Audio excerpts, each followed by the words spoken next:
Hello boys and girls, ladies and gentlemen, and pumpkin connoisseurs. Bill with B&S Giant Pumpkins. We've had a very interesting week this week. Done a few things we've never done before. Had to reach out to some growers and got some good information on stem issues that I experienced with my 2501, which was Storm, sorry. And I got a short video, actually it's about 6 minutes long, of me splitting the stem. I know I had a short video of splitting the stem earlier this week, but after thinking about it, I had to go back and complete another surgery. So that being said, we'll get into this week's update.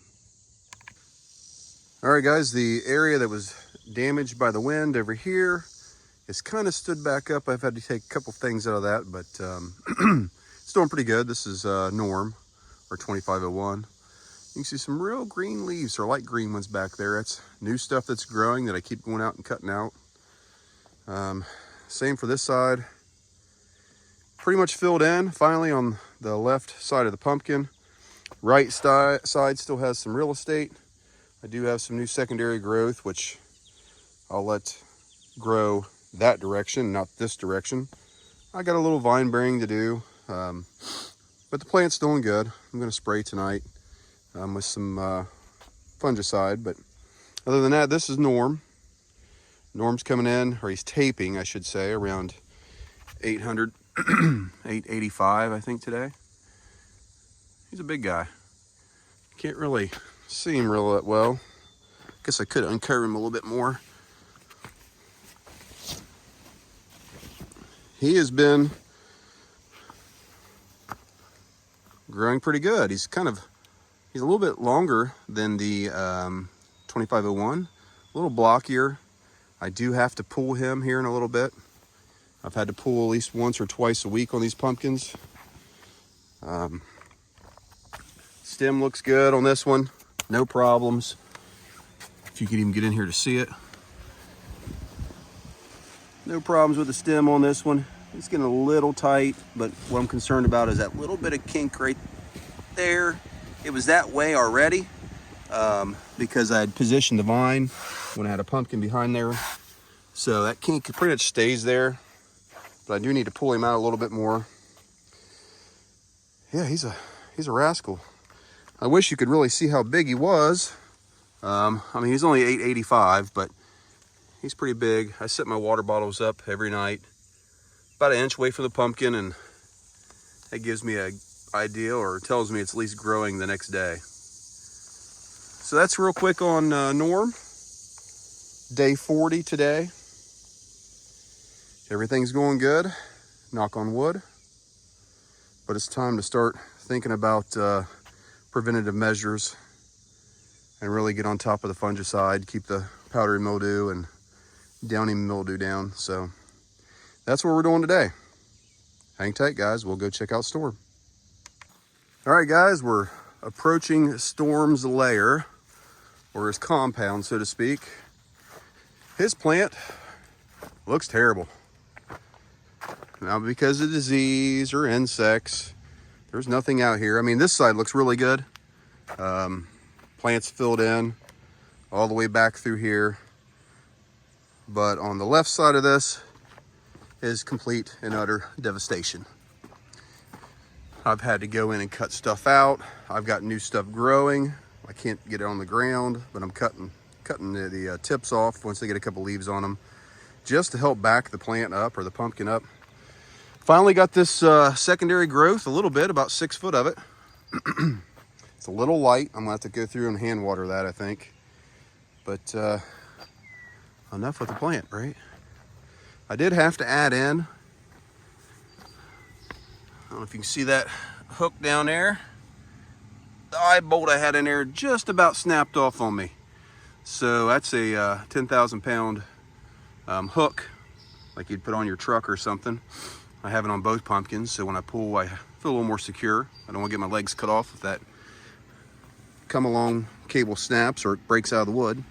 So Storm, he is day 40 as well. Different shaped pumpkin. He's really wide. He's gosh, well, he's pushing 5 foot wide now, because that board is 4 foot and he's hanging over at least 8 inches and dead even on that side. So I guess he's maybe 4.5 foot. Blossom end looks good. He's kind of a pear shape. I don't know if you can see that, or a bell, but this is where we had problems. First video I did this week, where I freaked out and I didn't complete the surgery 100% the first day. I did it the next day. And we've had no problems since then. I'll go ahead and add that in probably about right now to show you the surgery. I've never split a stem, and I asked my local growing buddy, Doc Thorman, about it, and he says, you have to split that stem. And I'm like, there is no way I'm splitting the stem. You're crazy. This pumpkin's bigger than anything I've ever grown, and it's only day 40. So then I reached out to Doc Rotaball. He says, you have to split that stem. I'm like, you're kidding me. I can't do that. And then he gave me another reference, and I reached out and got an actual video of how they do it. And I'll show you my version of it here in just a minute. Either way, guys, day 40 update. Storm is still living up to his name. Storm and Norm's going anywhere between 45 and 52 pounds a day. It's just hot. And we haven't had but 0.3 of an inch of rain here in the past week and a half. So no rain means slow grow, because you can only water so much. Either way, we're doing better than I anticipated at this point in time.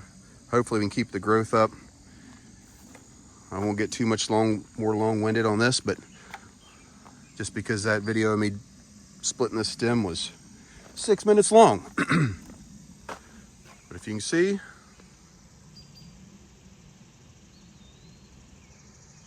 looks like a big pear, but still growing. So thanks for watching, guys. Definitely appreciate it. Like I said, I'm just documenting this year. I already got a bunch of things I'll change for next year. But happy growing, and hopefully we can keep up this pace for a while longer. Thanks for watching. All right, guys, this is the day after surgery, and after talking with several people, it makes sense as to why we really have to split this stem even further. As you can see, the hole, I got a little zip tie in there, so it goes down into the cavity all the way. Not into the pumpkin cavity, but into the cavity of the stem. And if this would have been on the bottom, I would only probably make one split in it, in my opinion. But you gotta think of this stem as a hollow, I guess it's hollow in the center, obviously, and it's got all these hundreds of little fibers running through here that draws the water and nutrients in. And anytime I get moisture up here, it's gonna go into that hollow cavity of the stem, and it's gonna increase my risk for rot. So this is surgery number 2 we're getting ready to complete here in a minute. I don't know a lot about pumpkins, but I do know that anytime you get moisture or anything build up anywhere, it can cause problems and rot. And so if you watched the video I put out yesterday, it might have been a little premature because I was freaking out, but I've come to my senses, got my wits together now, spoke to a couple people that's done this, and yeah, we're gonna have a major surgery this time and not just a minor little surgery. I hit that with a little peroxide first, followed up with a little alcohol. I haven't taped yet today, it's not time. But what I want to do is try to get this split straight through to where it comes out the bottom, then open that up so that whatever goes in here can drain out the bottom. I don't know if I want to go straight through or if I want to try to come up from the bottom. Either way, I got to get a hole equal to this on the bottom of this stem to hopefully eliminate this baby from rotting. So we're gonna have to go a little deeper here because I can't go into the pumpkin itself. Then I'll have even more problems. I'm going to bring this out a little bit further.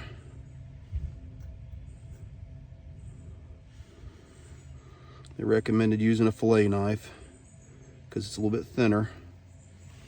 And even at that angle, I am not going to get where I want to go. So I'm going to bring this baby out a little further.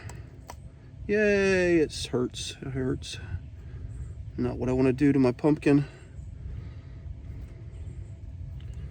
But there's a lot of knowledgeable people out there on this subject. And I'm going to have to trust what they say.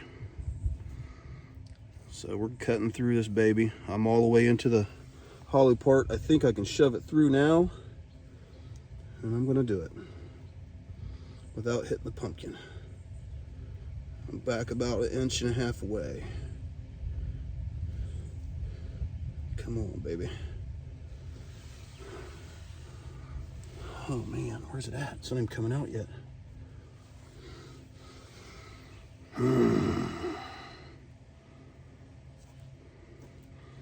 Go out a little further. See if I can get straight through here. Well, we did it. And I stuck the pumpkin a little bit too. Son of a gun.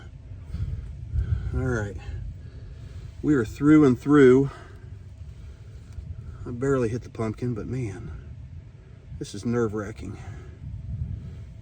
We're gonna go through again, see where I'm at. Okay. And I'm gonna be a little gentle here. There we go. So literally, I'm splitting the stem long ways.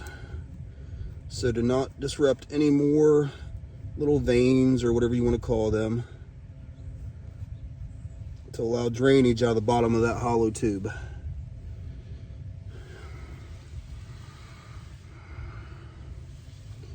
Yeah. So I've got her opened up probably 2 inches on the bottom, and I'm going to stop right there for now. Pull that out, hit her with some peroxide, clean her side up a little bit.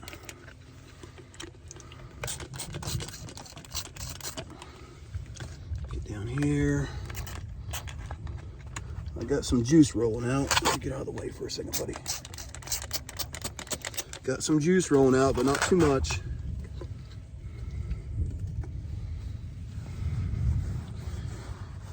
And from here, all we can do is